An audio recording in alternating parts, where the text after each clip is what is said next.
আসসালামু আলাইকুম। I news বাংলার আন্তর্জাতিক সংবাদে স্বাগতম। তুরস্কের কাছ থেকে ড্রোন কিনতে আগ্রহী যুক্তরাজ্য। আসিয়ান সম্মেলনে বাদ পড়ায় চরম হতাশ মিয়ানমার জান্তা সরকার। এবার করোনা বিধি শিথিল, আগের রূপে ফিরল মসজিদুল হারাম এবং মসজিদে নববী। গোপনে চীনের হাইপারসোনিক ক্ষেপণাস্ত্র ঘুরল পৃথিবীর কক্ষপথ। তালেবান শিগগিরই মেয়েদের শিক্ষা পরিকল্পনা ঘোষণা করবে বলছে জাতিসংঘ। 5 প্রদেশে মেয়েদের লেখাপড়া করার অনুমতি দিয়েছে তালেবান। এদিকে 17 মার্কিন মিশনারি পরিবার সহ অপহৃত। তুরস্ক এখনও কাবুল বিমানবন্দরের নিয়ন্ত্রণ নিতে আগ্রহী। মুসলিম দেশগুলোতে গৃহযুদ্ধ চায় আমেরিকা, বললেন ইরানের পার্লামেন্ট স্পিকার। ইরাকে নির্বাচনের চূড়ান্ত ফলাফল ঘোষণা, সরকার গঠনের চেষ্টা চালাচ্ছে সাদরের জোট। এবং সর্বশেষ থাকছে, লেবাননে গৃহযুদ্ধ হতে দেওয়া হবে না বলছে হিজবুল্লাহ। আপডেট আন্তর্জাতিক সংবাদ পেতে চ্যানেলটি সাবস্ক্রাইব করে বেল আইকনে ক্লিক করুন। আমাদের ভিডিওতে লাইক দিয়ে আপনার মতামত জানান। তুরস্কের কাছ থেকে ড্রোন কিনতে আগ্রহী হতে পারে যুক্তরাজ্য। শনিবার তুরস্কের শিল্প এবং প্রযুক্তি মন্ত্রী মুস্তাফা ভারাঙ্ক কথা বলেছেন। মধ্যপ্রাচ্য ভিত্তিক সংবাদ মাধ্যম মিডল ইস্ট মনিটরের এক প্রতিবেদনে এ তথ্য জানা গেছে। সিএনএন তুর্ককে মুস্তাফা ভারাঙ্ক বলেছেন, তুরস্কের সশস্ত্র ড্রোনের প্রতি যুক্তরাজ্যের খুব বেশি আগ্রহ রয়েছে। এখন তাদের সিদ্ধান্ত নিতে হবে। আমরা তাদের সামনে বিকল্প হাজির করেছি। এই মুহূর্তে তারা তুর্কির ড্রোন কেনার বিষয়টি গুরুত্বের সঙ্গে বিবেচনা করছে। এই বছরের শুরুতে ইস্তাম্বুলে এক প্রতিরক্ষা এবং অ্যারোস্পেস অনুষ্ঠানে এমন আভাস তুর্কি মন্ত্রী দিয়েছিলেন। তখন তিনি বলছেন, আমি বিশ্বাস করি অদূর ভবিষ্যতে আমরা দেখব তুরস্কের কাছ থেকে কেনা তুর্কির ড্রোন ইউরোপীয় আকাশে উঠছে। গত বছর সিরিয়া, লিবিয়া, নাগর্নো কারাবাখ সংঘর্ষে সাফল্য এবং কার্যকারিতা আন্তর্জাতিক জনপ্রিয়তা পেয়েছে তুর্কির ড্রোন। এরপর থেকে বেশ কয়েকটি দেশ তুরস্কের কাছ থেকে ড্রোন কেনার অনুরোধ জানিয়েছে। এসব দেশের মধ্যে রয়েছেন ইউক্রেন, পোল্যান্ড, সৌদি আরব, ইরাক, মরক্কো এবং আলবেনিয়া। যুক্তরাজ্য নির্দিষ্টভাবে তুরস্কের কমব্যাট ড্রোনের প্রতি আগ্রহী। ব্রিটিশ প্রতিরক্ষা মন্ত্রী বেন ওয়ালেস এই ড্রোনের প্রশংসা করেছেন। তিনি বলছেন, এটি গেম চেঞ্জার এবং শত্রুদের জন্য সত্যিকার চ্যালেঞ্জ ছুড়ে দেবে। দক্ষিণ পূর্ব এশীয় দেশগুলোর জোট আসিয়ানের আসন্ন সম্মেলনে সামরিক নেতাকে আমন্ত্রণ না জানানোর কারণে মিয়ানমার জান্তা চরম হতাশ। শনিবার দেশটির সামরিক সরকারের পররাষ্ট্র মন্ত্রণালয় নিজেদের প্রতিক্রিয়া এই হতাশা ব্যক্ত করেছে। শুক্রবার আসিয়ানভুক্ত দেশগুলোর পররাষ্ট্রমন্ত্রীরা এক বৈঠকে মিলিত হয়েছেন। এতে তারা সিদ্ধান্ত নেন, 26 থেকে 28 অক্টোবর অনুষ্ঠিতব্য সম্মেলনে মিয়ানমারের সামরিক সরকারের প্রধান মিন অং হাংকে আমন্ত্রণ জানানো হবে না। আসিয়ান চেয়ার ব্রুনেই এক বিবৃতিতে জানিয়েছেন, সামরিক নেতার বদলে মিয়ানমারের কোনো অরাজনৈতিক ব্যক্তিকে সম্মেলনে আমন্ত্রণ জানানো হতে পারে। এই সিদ্ধান্তের প্রতিক্রিয়ায় মিয়ানমারের সেনাবাহিনী নিয়ন্ত্রিত পররাষ্ট্র মন্ত্রণালয় জানায়, সম্মেলন থেকে বাদ পড়ায় তারা চরম হতাশ এবং তীব্র আপত্তি জানাচ্ছে।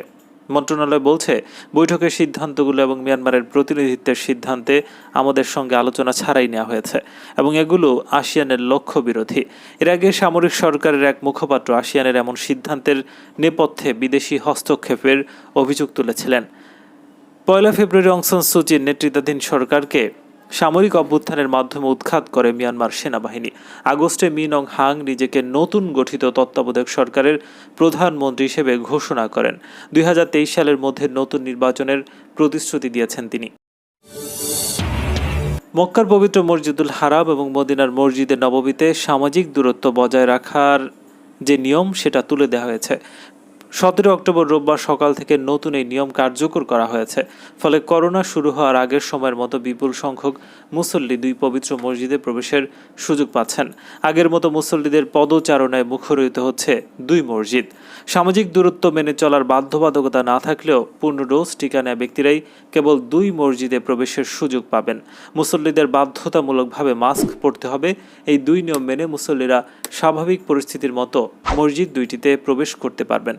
সৌদি বাদশাহ সালমান বিন আবদুল্লাহ আজিজের নির্দেশক্রমে দেশটির স্বরাষ্ট্র মন্ত্রণালয় এক বিবৃতিতে এই সিদ্ধান্তের বিষয়টি নিশ্চিত করেছেন। বিবৃতিতে বলা হয়েছে, আগের মতোই স্বাস্থ্য মন্ত্রণালয়ের এতমার্না এবং তাওয়াক্কাল ন্যাপের মাধ্যমেই পবিত্র দুই মসজিদে প্রবেশের অনুমতি নিতে হবে। মহাকাশে আঘাত হানতে পারে এমন পারমাণবিক বোমা বহনে সক্ষম হাইপারসোনিক ক্ষেপণাস্ত্রের পরীক্ষা চালিয়েছে চীন। চলতি বছরের আগস্টে গোপনে অত্যাধুনিক প্রযুক্তির ক্ষেপণাস্ত্রটি পৃথিবীর কক্ষপথ ভ্রমণ করে। শনিবার একাধিক সূত্রের বরাতে প্রতিবেদন প্রকাশ করেছে ফাইন্যান্সিয়াল টাইমস। খবরে বলা হয়েছে, হাইপারসোনিকটি একটি লং মার্চ রকেট বহন করা হয়েছিল। মূলত কোনো ক্ষেপণাস্ত্র পরীক্ষা করার আগে ঘোষণা দিয়ে জানালেও এবার বিষয়টি গোপন রাখে বেইজিং। তবে ক্ষেপণাস্ত্রটি ৩২ কিলোমিটার লক্ষ্যমাত্রায় পৌঁছতে ব্যর্থ হয়েছে বলে জানা গেছে। এদিকে হাইপারসোনিক অস্ত্রে বেইজিংয়ের অগ্রগতিতে মার্কিন গোয়েন্দাদের অবাক করে দিয়েছিল বলেও ফিনান্সিয়াল টাইমসের প্রতিবেদনে এসেছে। যদিও এ বিষয়ে মার্কিন প্রতিরক্ষা দফতর পেন্টাগনের মুখপাত্র কোনো প্রতিক্রিয়া পাওয়া যায়নি। বিশ্বে চীন, যুক্তরাষ্ট্র সহ রাশিয়া সহ 5টি দেশ হাইপারসোনিক প্রযুক্তি নিয়ে কাজ করে যাচ্ছে। এটি ক্ষেপণাস্ত্র শব্দের চেয়ে 5 গুণ বেশি গতিসম্পন্ন। তালেবান শিগগিরই মেয়েদের শিক্ষার পরিকল্পনা ঘোষণা করবে বলে জানিয়েছেন জাতিসংঘ। আফগান ছেলেরা ফিরতে পারলেও এখনও ক্লাসে যেতে পারেননি মেয়েরা। এ বিষয়ে শুক্রবার নিউ ইয়র্ক থেকে জাতিসংঘের শিশু বিষয়ক সংস্থা ইউনিসেফের উপনির্বাহী পরিচালক ওমর আবিদ জানিয়েছেন, আফগানিস্তানের তালেবান সরকারের শিক্ষামন্ত্রী আমাদের জানিয়েছেন তারা মেয়েদের স্কুলে ফেরাতে একটি কাঠামো গঠনের কাজ করছে, ফলে দ্রুত সময়ের মধ্যে ক্লাসে অংশ নিতে পারবে। কয়েক সপ্তাহ ধরেই তালেবান সরকারের পক্ষ থেকে বলা হচ্ছে অল্প সময়ের মধ্যেই আফগান মেয়ে শিক্ষার্থীদের স্কুলে ফেরাবে। তালেবান ক্ষমতায় আসার পর ছেলেরা স্কুলে ফিরলেও মাধ্যমিক পর্যায়ে মেয়েদের ঘরে থাকার আদেশ দেওয়া হয়েছে। এ নিয়ে বিশ্বজুড়ে সমালোচনার ঝড় বয়ে যায়। তালেবানের এমন পদক্ষেপের কারণে আফগানিস্তানের কয়েক লাখ শিক্ষার্থী মাধ্যমিক পর্যায়ে শিক্ষা থেকে বঞ্চিত বলে উল্লেখ করেন জাতিসংঘের এই কর্মকর্তা। মেয়েদের স্কুলে ফেরাতে আর দেরি নয়, তালেবান কেমন আহ্বান জানিয়ে আসছে জাতিসংঘ। জাতিসংঘের শিশু বিষয়ক সংস্থা ইউনিসেফ জানিয়েছে, আফগানিস্তানের 5 প্রদেশের গার্লস স্কুলগুলো খুলে দিয়েছে তালেবান সরকার। এই 5 প্রদেশ হচ্ছে উত্তর পশ্চিমাঞ্চলে বাল্খ, জুজান, সামানগান, উত্তর পূর্বাঞ্চলে কুন্দুজ, দক্ষিণ পূর্বাঞ্চলে উরুজগান। তালেবান সেপ্টেম্বরের কোন মাসে আফগানিস্তানে একটি অন্তর্বর্তী সরকার গঠন করার ঘোষণা দিলেও এখন পর্যন্ত কোনো দেশ তালেবান সরকারকে স্বীকৃতি দেয়নি। যেসব গুরুত্বপূর্ণ কারণ দেখিয়ে আন্তর্জাতিক সমাজে তালেবান সরকারকে স্বীকৃতি দিচ্ছে না, সেগুলোর অন্যতম হচ্ছে মেয়েদের লেখাপড়া করার অনুমতি না দেয়া। ইউনিসেফের উপপ্রধান ওমর আবদি গত সপ্তাহে কাবুল সফর শেষ করে নিউ ইয়র্কে জাতিসংঘের সদর দপ্তরে পৌঁছে সাংবাদিকদের বলেছেন, আফগানিস্তানের 34 প্রদেশের মধ্যে 5টির গার্লস স্কুলগুলো খুলে দিয়েছে তালেবান। তিনি বলেন, তালেবান শিক্ষামন্ত্রী তাকে জানিয়েছেন মাধ্যমিক এবং উচ্চ মাধ্যমিক পর্যায়ের মেয়েরা যাতে স্কুলে যেতে পারে সে লক্ষ্যে তালেবান সরকার একটি গঠন কাঠামো ঠিক করার কাজ চালিয়ে যাচ্ছে। আগামী 1 থেকে 2 মাসের মধ্যে কাজ সম্পন্ন হলে সব আফগান ছাত্রী স্কুলে যেতে পারবে।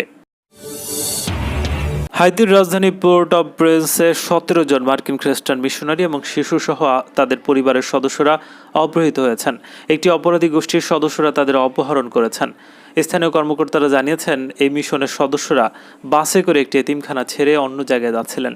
পথে দলের কয়েকজন সদস্যকে তারা বিমানবন্দর নামিয়ে দেওয়ার জন্য গেলে অপহরণকারীরা বাসে হানা দেয়। নিউ ইয়র্ক টাইমস জানিয়েছে, রাজনৈতিকভাবে কয়েক বছর ধরে বিপর্যস্ত অবস্থার মধ্যে আছে হাইতি। সেখানে অপহরণের ঘটনা এখন প্রায় সাধারণ বিষয়ে পরিণত হয়েছে। তবে মার্কিন নাগরিকদের এত বড় একটি দলকে অপহরণের ঘটনায় স্থানীয় কর্মকর্তারা হতভম্ব। এই ঘটনার বিষয়ে তথ্য সংগ্রহ করা হচ্ছে বলে জানিয়েছেন হাইতি পুলিশের একজন মুখপাত্র। তুরস্কের প্রেসিডেন্ট রিসেপ তাইয়েপ এরদোয়ান আবারও আফগানিস্তানের রাজধানী কাবুলের আন্তর্জাতিক বিমানবন্দরের নিয়ন্ত্রণ গ্রহণের আগ্রহ প্রকাশ করেছে। তিনি শনিবার আঙ্কারায় এক বক্তব্যে বলেছেন, অতীতেও তুরস্ক কাবুল আন্তর্জাতিক বিমানবন্দরের নিরাপত্তা রক্ষা করেছে, কাজেই বর্তমানে আবার সেখানে তুর্কি সেনা মোতায়েনে কোনো আপত্তি থাকার কথা নয়। এরদোয়ান বলেছেন, আফগানিস্তান এবং কাতারের সঙ্গে আলাপ আলোচনার পর এই বিমানবন্দরে সেনা মোতায়েন করতে পারে তুরস্ক। গত আগস্ট মাসে তালেবানের হাতে কাবুলের পতন হওয়ার কয়েক মাস আগে কাবুল বিমানবন্দরের নিয়ন্ত্রণ তুরস্কের হাতে ছেড়ে দিতে চেয়েছিল আমেরিকা। মূলত মার্কিন সেনারা আফগানিস্তান ত্যাগ করার পর ওই বিমানবন্দর তালেবানের হামলা থেকে রক্ষা করার কাজে আফগান সেনাবাহিনীকে সাহায্য করার জন্য এই পরিকল্পনা করা হয়েছে। সেই সময় তালেবান তুর্কি সরকারকে হুঁশিয়ারি করে দিয়ে বলেছেন, আঙ্কারা কাবুল বিমানবন্দরে সেনা মোতায়েন করলে এসব সেনাকে শত্রু সেনা বলে গণ্য করা হবে। কিন্তু 15 আগস্ট আকস্মিকভাবে তালেবানের হাতে কাবুলের পতন হওয়ার পর ওই বিমানবন্দর দিয়ে অপমানজনকভাবে মার্কিন সেনারা পালিয়ে যায়। তালেবান সরকার ক্ষমতা গ্রহণের পর কখনো কাবুল বিমানবন্দরের নিরাপত্তা রক্ষার জন্য বিদেশি সেনা মোতায়েনের আগ্রহ প্রকাশ করেনি। এদিকে আফগানিস্তানে তালেবান সরকারকে স্বীকৃতি প্রশ্নে এখনই আঙ্কারা কোনো সিদ্ধান্ত নেবে না বলে জানান তুর্কি প্রেসিডেন্ট। তিনি বলছেন, তার সরকার আফগান জনগণের সঙ্গে তালেবান সরকারের আচরণ পর্যবেক্ষণের পর কেবল এই ব্যাপারে সিদ্ধান্ত নেবে। ইসলামী প্রজাতন্ত্র ইরানের পার্লামেন্ট স্পিকার মোহাম্মদ বাকের কালিবফ বলেছেন, পশ্চিম এশিয়া উত্তেজনা এবং অস্থিতিশীলতা সৃষ্টিকারী তৎপরতা থেকে সরে আসেনি মার্কিন যুক্তরাষ্ট্র। তিনি রোববার সংসদ অধিবেশনে কথা বলেছেন। কালিবফ আরও বলেছেন, পশ্চিম এশিয়া এখন অত্যন্ত সংবেদনশীল অবস্থায় রয়েছে। মুসলিম দেশগুলোতে সংঘাত সহিংসতায় উস্কানি দেওয়া হচ্ছে। গৃহযুদ্ধ বাঁধানোর লক্ষ্যে শত্রুরা কাজ করছে। পার্লামেন্ট স্পিকার আরও বলেছেন, বিভিন্ন দেশের অভ্যন্তরে সংঘাত সহিংসতা ছড়িয়ে দেওয়ার পরিকল্পনার পাশাপাশি এ অঞ্চলের দেশগুলোর পরস্পরের মধ্যেও বিভেদ জিয়ে রাখার জন্য সবসময় কাজ করছে শত্রুরা। তারা চায় না এই অঞ্চলে টেকসই শান্তি প্রতিষ্ঠিত হোক এবং আঞ্চলিক অর্থনৈতিক সহযোগিতা গড়ে উঠুক।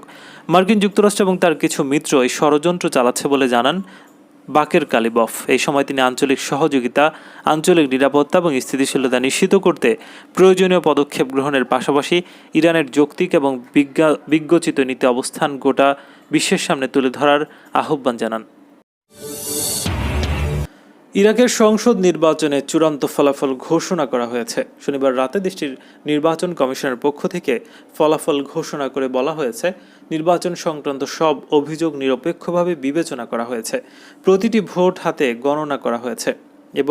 এবারে নির্বাচনে ধর্মীয় নেতা এবং আলেম মুক্তাদাল সাদরের নেতৃত্বাধীন জোট সর্বোচ্চ 73 আসন পেয়েছে।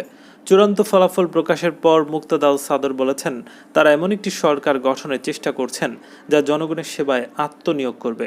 সরকার গঠনে সহযোগিতা করতে সব দল এবং সংগঠনের প্রতি আহ্বান জানান। মুক্তাদাল সাদরের জোট 73টি আসন পেলেও তা সরকার গঠনের জন্য যথেষ্ট নয়। তাদেরকে অন্য দল এবং জোটের সমর্থন নিয়ে সরকার গঠন করতে হবে। চূড়ান্ত ফলাফল অনুযায়ী মুক্তাদাল সাদরের জোটের পরেই আসন সংখ্যায় গিয়ে আছে পার্লামেন্ট স্পিকার মোহাম্মদ আল হালবুসির নেতৃত্বাধীন তাকাদ্দুমা কোয়ালিশন। তারা পেয়েছে 74টি আসন। নুরিয়াল মালিকের স্টেট অব ল জোট 34টি আসনে জিতে তৃতীয় অবস্থানে রয়েছে। এছাড়া স্বতন্ত্র প্রার্থীরা 40টি আসনে জিতেছেন। গত 10 অক্টোবর ইরাকের পার্লামেন্টের 329 আসনের জন্য নির্বাচন হয়। এটি ছিল আগাম নির্বাচন। লেবাননের সংসদে হিজবুল্লাহপন্থী সংসদীয় দলের প্রধান মোহাম্মদ রাদ বলেছেন, ষড়যন্ত্রকারীরা সফল হবে না, শহীদদের রক্ত বৃথা যাবে না। তিনি বৈরুতে এক অনুষ্ঠানে আরও বলেছেন, বৃহস্পতিবারের বিক্ষোভে যারা গুলি চালিয়েছে তারা শাস্তি পাবে, তবে আমরা দেশে গৃহযুদ্ধ হতে দেব না। পাশাপাশি সেদিন যারা শহীদ হয়েছেন তাদের রক্ত বৃথা যেতে দেব না। রাদ বলেছেন, বিক্ষোভকারীদের হত্যার বিচারের বিষয়ে সরকার কি করছে তা আমরা পর্যবেক্ষণ করছি। ঘাতকদের চিহ্নিত করে তাদের শাস্তি নিশ্চিত করতে হবে। আমরা সরকারের পদক্ষেপের জন্য অপেক্ষা করব। আমরা শহীদদের রক্ত ভুলে যাব না।